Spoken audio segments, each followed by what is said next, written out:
everybody, welcome to the show. I appreciate you tuning in for another brand new episode. Don't forget, every Wednesday night, like tonight, I'm going to have a new opinion piece, a new interview, or some horror news for you to go and check out. But throughout the week, I am still dropping countless reviews in the world of horror, whether it's movies, TV shows, games, books, whatever. You don't want to miss any of that, and the best way to stay on top of all the content I'm dropping is to get subscribed to my Linktree. And you can do that by going to linktr.ee/T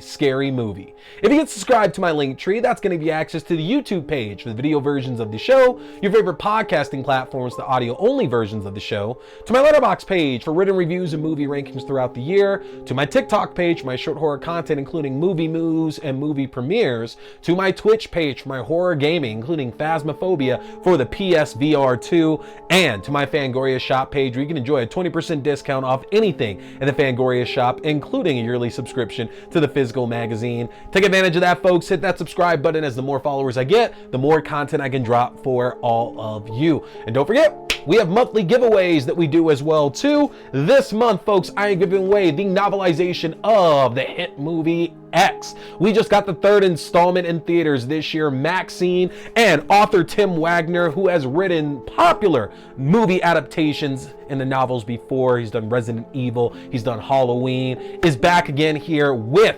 X. Now, he is writing the adaptations of Pearl and Maxine that'll be out over the next few months as well too, but this is the first one, and I got a copy to give out to one of you who comments on any video in the month of November. That's right, comment on anything that I'm dropping here in the month of November, whether it's a full-length episode, a review, a short, whatever the case is, and that enters you for a chance to win a copy of X that I'm gonna be giving out at the end of the month. If you don't claim your prize, that just moves on to the next month at this point, folks. So hit that subscribe button, stay tuned for your chance to win.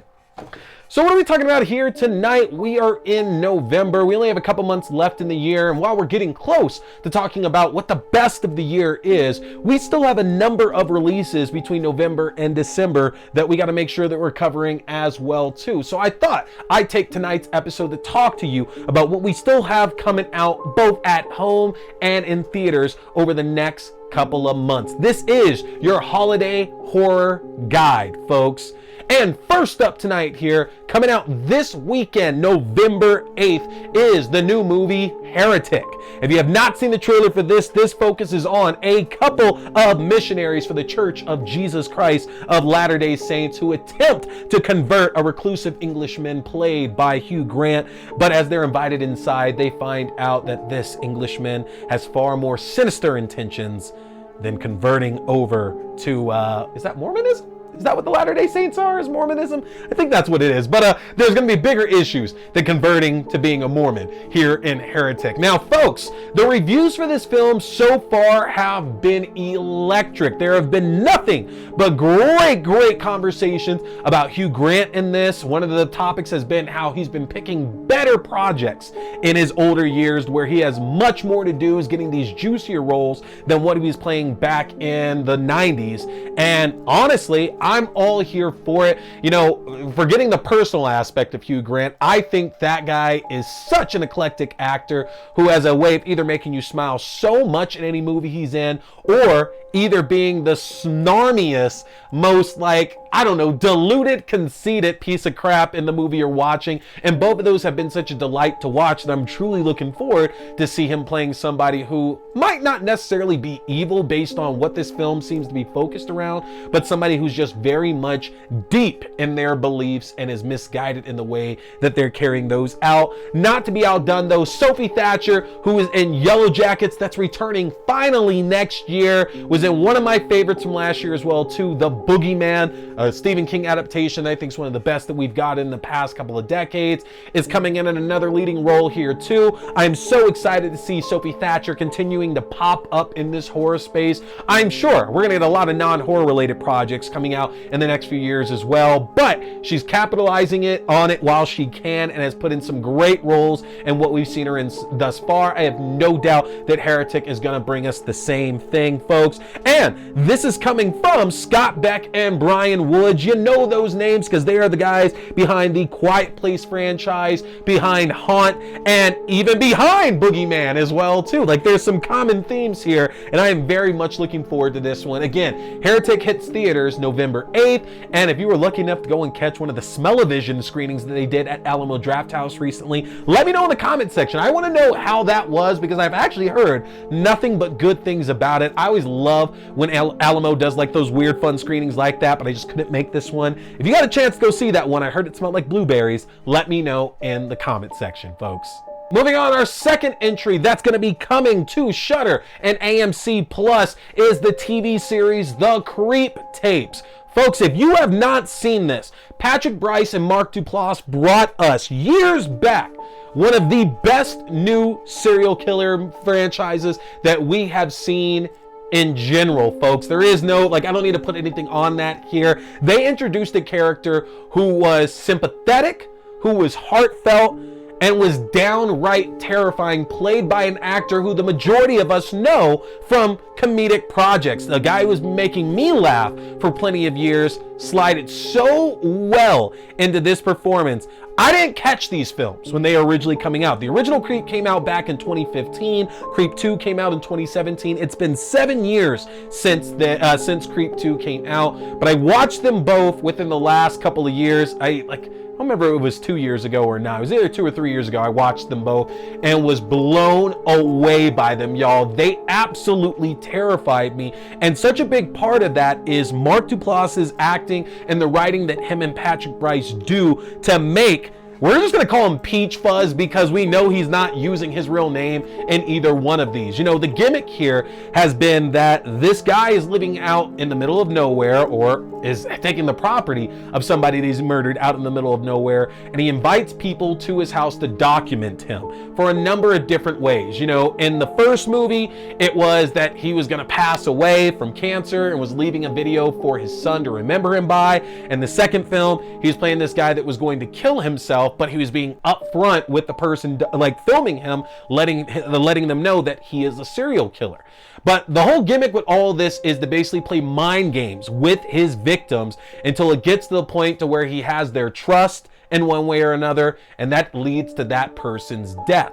Now, both these films made it very clear that Peach Fuzz has been doing this for a while and has a high number of victims. And while it can be frustrating at times in these films, we can see why people keep coming back and back, whether it's a case of they don't believe he's a serial killer, if he's actually admitting it to them, whether it's a case of they feel pity for this guy that, well, he's acting weird, he's acting crazy, he's acting schizophrenic, but at the same time, he hasn't exactly harmed me or threatened me just yet. Whatever the case is, Peach Fuzz has these qualities that gets people to drop their guard right up until the very end.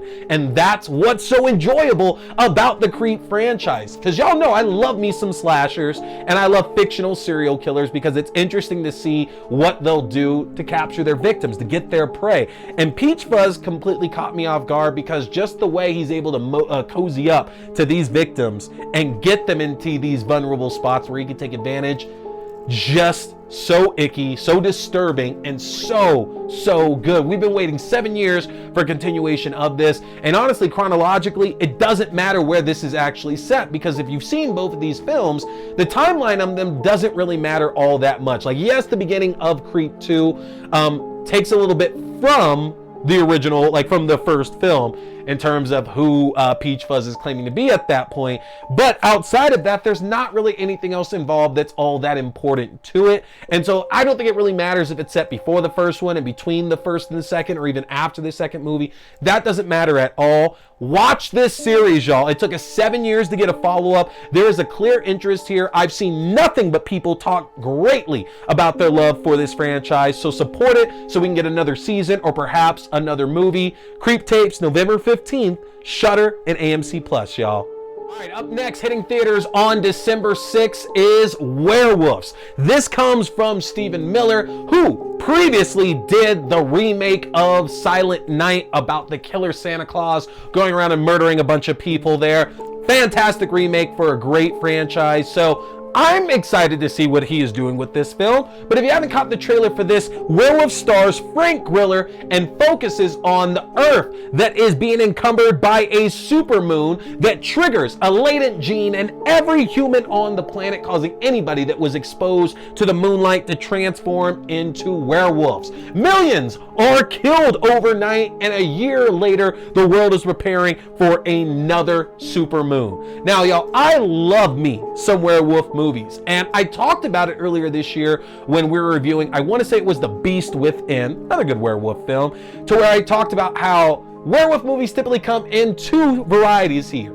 Either one, it's trying to be a personal tale to where becoming a werewolf is an analogy for all these terrible things that humans are doing, whether it's a case of they're abusive, or they have these terrible vices that they can't keep control of, or the fact that they're more prone to violence. And again, all of this is just an analogy, an allegory, whatever you want to call it, for what we see them transforming into. Personal tales work really, really well. But then there's the other kind that doesn't try to be so personal, and it's just about dudes, dudes is a general term, by the way, just about dudes turning into werewolves under the light of the full moon, and folks having to lay waste to the place to keep themselves alive. And that looks like what we're getting with werewolves. The carnage looks crazy. Looks like we're getting a bunch of werewolves in this. Gonna be a bunch of action in it. And coming off of my review of Dog Soldiers earlier this year, I am ready for another werewolf movie like this, because we know we're getting the Wolfman in January from Lee Winnell. I think it is. I think it's January,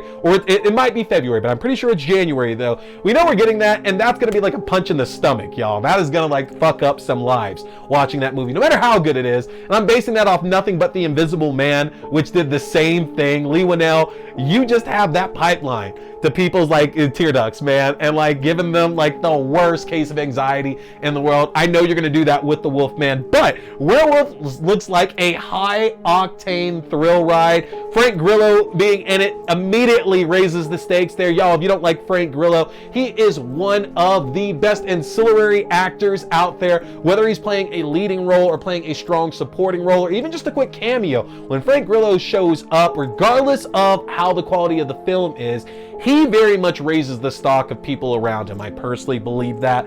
The guy has come into his own especially the last 10 years. I know he's been around for a while, but I feel like he's been getting his appreciation just in this last decade. I'm stoked for him to get a big theatrical release like this here, focusing on werewolves. I'm in it, but it's got him, it's got Spartacus alum Katrina Law, it's got Lou Diamond Phillips. Folks, where can you go wrong with the holidays with some werewolves, y'all? Check out Werewolves in theaters December 6th. Our next film, also in theaters on December 6th here, is Nightbitch. Now, this is not a kick-ass spinoff, and I don't know how I haven't seen more jokes or more comments coming out about this ever since this film was announced in the first place, because that's where I knew Nightbitch from, was Kick-Ass 2. But that's okay, I digress at this point. Nightbitch is based on a novel by Rachel Yoder about a stay-at-home mom watching her young child that begins to transform into a dog at night. And this film, that'll be directed by Marielle Heller, stars Amy Adams in that very role. Now, I am not in any way at all going to be able to read this book before Nightbitch hits theaters on December 6th, but look, a mom turning into a dog the same day that a movie about werewolves release is some perfect synergy. Amy Adams, who I love, y'all, Enchanted Hive Mind, rise up. I'm just saying, I'll check it out regardless here. The book is supposed to be amazing. And Marielle Heller, the only thing that I really know her from was she actually had a supporting role in A Walk Amongst the Tombstones back when Liam Neeson was first getting started, like with all these action roles and everything. Walk Among the Tombstones is one that I feel a lot of people slept on about this. I'm pretty sure he's just a private investigator investigating a grisly set of murders. Has David Harbour in there.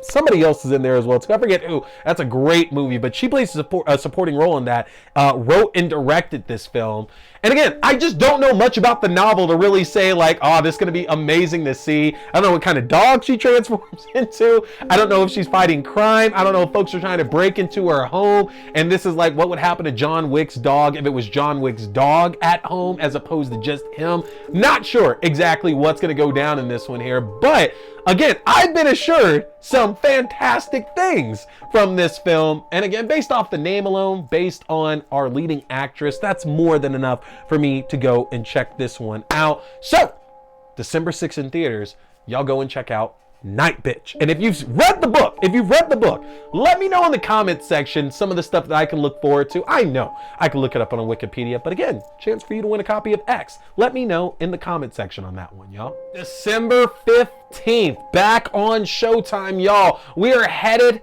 back to Miami for Dexter Original Sin. You know, I talked about Dexter coming back a few months ago. The announcements have been piling up. We know that we are getting another Dexter show sometime next year or possibly in 2026 that'll actually bring Michael C. Hall back into the role. But if you recall, at the end of Dexter New Blood, tune out if you have not watched it yet, Dexter Morgan was supposedly killed by his son Harrison at the end of Dexter New Blood. So the obvious choice if we're going to continue this story is to head back to give us more Dexter, but we're going back further and further and further, which is kind of interesting because I get the idea that you can't really just go back and do like a mystery season set between the original 7 because everybody's a bit older and you can't play that. And it sucks because keep in mind there were a number of murders that we never saw, were only briefly alluded to over the course of the original show. They could have easily dove back into that, but I guess their way of making everybody happy is still giving us some of those characters. We're still getting Dexter, we're getting Deb, we're getting Harry Morgan in this one.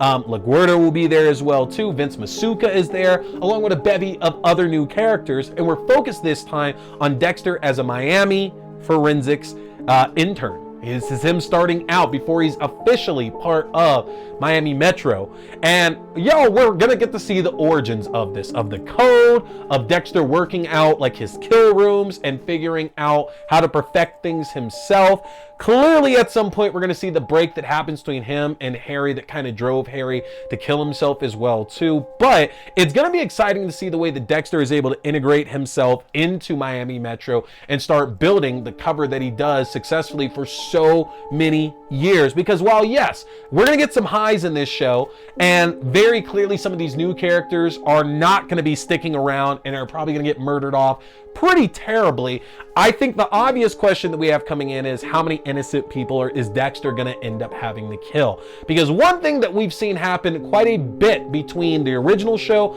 and A New Blood is that Dexter, when pressed, breaks that code, and that's when things just go horrifically wrong for him. Doesn't matter that he is our avenging angel, our dark defender.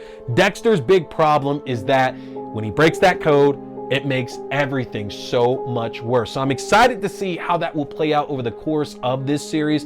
I imagine that if they're able to make this show work like a lot of other prequel TV shows have done, we might get an extended run out of this. And it would make sense, honestly. There's got to be a cap on it eventually, but I think I'd like to see like a 4-season run of this leading up to the original show, because something about that just seems timing-wise the right way. We got introduced to Dexter very, very young, okay? You have to remember that original show debuted what, 2006, 2005? Let's see here, 2006, October 1st, 2006, and Dexter was incredibly young at that point. So I think we're gonna get maybe within a year or two of that very first episode, but I'm excited to see Dexter back in it. Patrick Dempsey, Sarah Michelle Gellar have joined the cast in bigger roles here. We have Christina Milian is in the cast playing LaGuardia this time around. There's a lot of great stuff to look forward to, and hopefully this will give us an idea of where Dexter Resurrection is ultimately going to end up going.